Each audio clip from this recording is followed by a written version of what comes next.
Καλησπέρα σας, 5η 27 Απριλίου και είμαστε απόψε μαζί σας μαζί με την πολιτική, κοινωνική, πολιτιστική και αθλητική επικαιρότητα. Κυριαρχεί το θέμα της επίσκεψης της κυρίας Κοντολίζα Ράις. Ποιους συνάντησε ο Υπουργός Εξωτερικών των ΗΠΑ αλλά και ποιους δεν συνάντησε.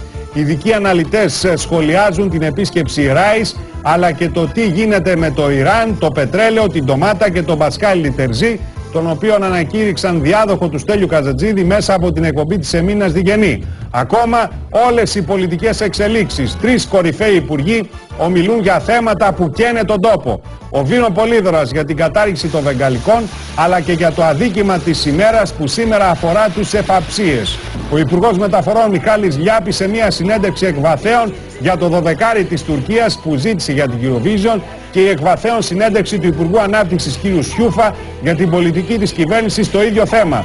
Στο σπορ και στις αθλητικές ειδήσεις ακόμα θέματα που ενδιαφέρουν όλους. Ο Αλμπέρτο Μαλεζάνη ραγίζει καρδιές στο αντίο του από τον Παναθηναϊκό. Ρίγη συγκινήσεως αλλά και πανηγυρισμοί στο στούντιο για την κατάκτηση του 1 του πρωταθλήματος από τον Ολυμπιακό.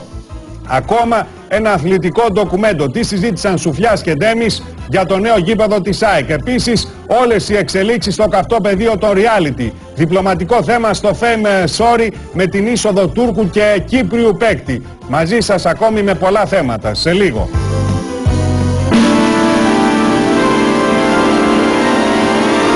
Καλησπέρα σας. Θα τυχαία ξύπνα 11 και 4 η ώρα, κυρίες και κύριοι. Ladies and gentlemen.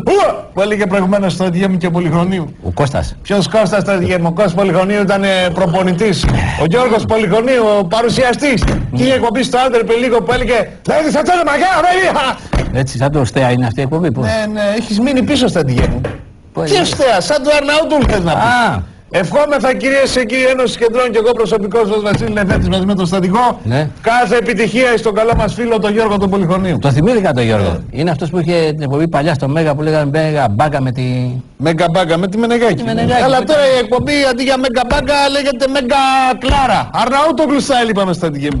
Αλέτσι την Κλάρα τη Γελάδα. Αυτή λέω, μεγάλο σουξέ. Αφού βγαίνει και περιοδικό για τα βόδια τους Έλληνες που τη βλέπουν στη τηλεόραση. Και πώς λέγεται το περιοδικό? Μαρή Κλάρα, πώς λέγεται? Μαρή Κλέρ το ξέρω εγώ, πρόεδρε. Μαρή Κλάρα είναι, Μαρή Κλάρα. Έχασε και 20 κιλά τη στεναχώρια της λέει Κλάρα γιατί αρρώστησε ο Αρναούτογλου. Το φάγανε αυτό το Γρηγόρη, το μάτι, τι διάλογο, τι έπαθε? Τι μάτι, αυτός έφαγε ένα καζάνι μαγειρίτσα. Να ευχηθούμε κυρίες εκεί, ladies and gentlemen. Και τι έβαλε με μαγειρίτσα? Περαστικά στο φίλο μας τον Γρηγόρη. Και από μένα. Και να διαβάσουμε το τελευταίο ιατρικό ανακοινωθέν για τον Γρηγόρη. Από το ιατρικό κέντρο είναι? Όχι, από το Μέγκα. Α, τι λέει? Λοιπόν, ανακοινούνται από το Μέγκα ότι ο Γρηγόρης αρρώστησε πολύ την Τρίτη και προβλέπονται ότι η ασθένειά του θα διαρκέσει μόνο μέχρι το τέλος της εβδομάδας. Κατόπιν αυτού δεν υπάρχει λόγος ανησυχίας και η εκπομπή πολύ την Κυριακή θα μεταδοθεί κανονικά τη Δευτέρα όπως είχε ανακοινωθεί αρχικά.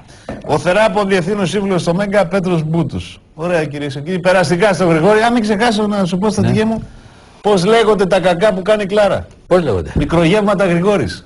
Δεν σε αναγνωρίζω, πρόεδρε. Τι είναι αυτά που λες? Πώς κατά της έτσι? Γκόσιπ είναι αυτά. Τι το γκόσιπ, πρόεδρε? Γκόσιπ στα δική μου, δεν το ξέρεις το γκόσιπ? Πού να το ξέρω? Γκόσιπ είναι κουτσομπολιά επωνύμων. Αν δεν πεις τέτοια σήμερα στην τηλεόραση, γκόσιπ που λέγονται, είσαι τελειωμένος. Έστω και αν είσαι πρόεδρος της Ένωσης Κεντρών.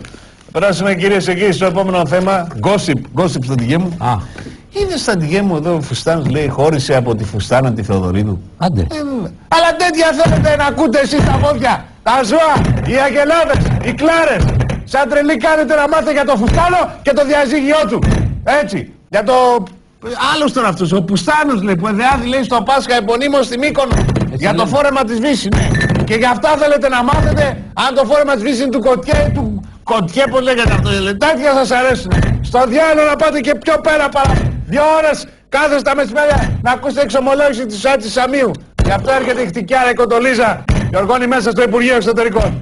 Στρατηγέ μου, μεγαλύτερη νύλα από αυτή με την Κορνίλιζα που λέτε, δεν έχει πάθει η Ελλάδα από τουρκοκρατίες. Και εμείς ασχολούμαστε με τα gossip και τα backstage, που λέγονται, backstage. Ού να μου χαθείτε, βόδια!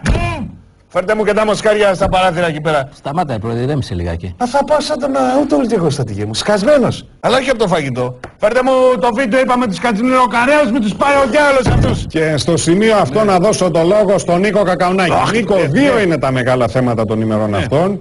Η επίσκεψη της Κοντολίζα Ράις και το θέμα του Ιράν. Έτσι όπως τα λες είναι, Νίκο, και μάλιστα τα δύο αυτά θέματα συνδέονται, μπορώ να σου πω. Τι μου λες, Νίκο? Μπαριές σου λέει, τι σου λέει τώρα? Σπουδαία πράγματα σου λέει ο Νίκο Χατζηνικολάου. Ήρθε λοιπόν αυτή, πώς λένε, η Κοντοβίζα, Η Κοντολίζα θες να πεις? αυτή η Κοντολίζα, η Ράις, να συναντήσει την Ψιλοντόρα και τον Κωστάκη, να τον πείσει να γίνουν πρόθυμοι. Καταλαβαίνεις? Τι εννοείς, Νίκο Κακαουνάκη? Ενώ όπως ήρθε η Αραπίνα, η Κλάνα, η Λάγνα, η Ερωτιάρα. Σιγάρε Νίκο, έχουμε φάει κιόλας.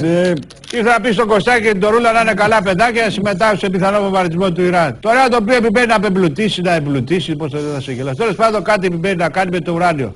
Τι ίδια συμβαίνει ο Χατζηνικολάου που οι τιμές του πετρελαίου πάει στα ύψη και ο Κοσμάκης πεινάει. Και η Κοντολίζα, Κοντοπούτα, πώς λέγεται αυτή αυτή η Κοντολίζα.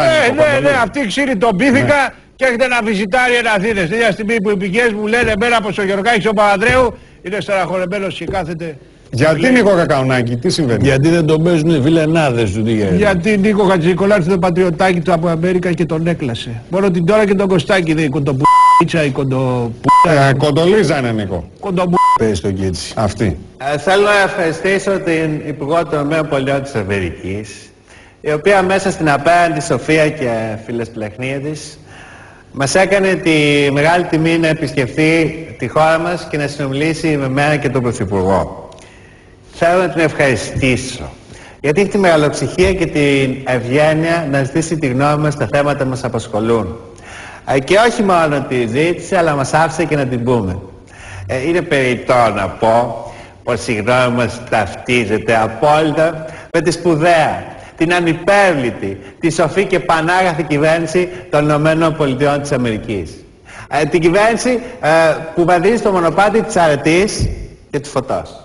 Της κυβέρνησης που είναι πολύ λίγη, πολύ και πολύ μικρή ακόμα και να την αναφέρω και ελπίζω ότι το θάρρος μου να συγχωρηθεί πολύ. Θέλω να διαβεβαιώσω την κυρία Ράις πως ο φιλήσυχος λαός μας ζει και αναπνέει για ένα και μόνο σκοπό. Να υπηρετεί με όλες τις δυνάμεις τα συμφέροντα και τις ανάγκες του σπουδαίου αμερικανικού λαού.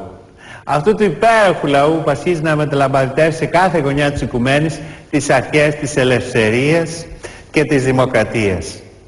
Κυρία Ράις, Μrs. Ράις, εγώ η ταπεινή σας δούλη σας ευχαριστώ που καταδεχτήκατε να επισκεφτείτε την μικρή και ασήμαντη μας χώρα και ελπίζω να σας ξαναδώ σύντομα.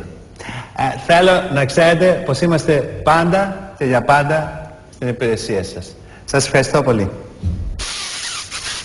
Εσύ τι λες?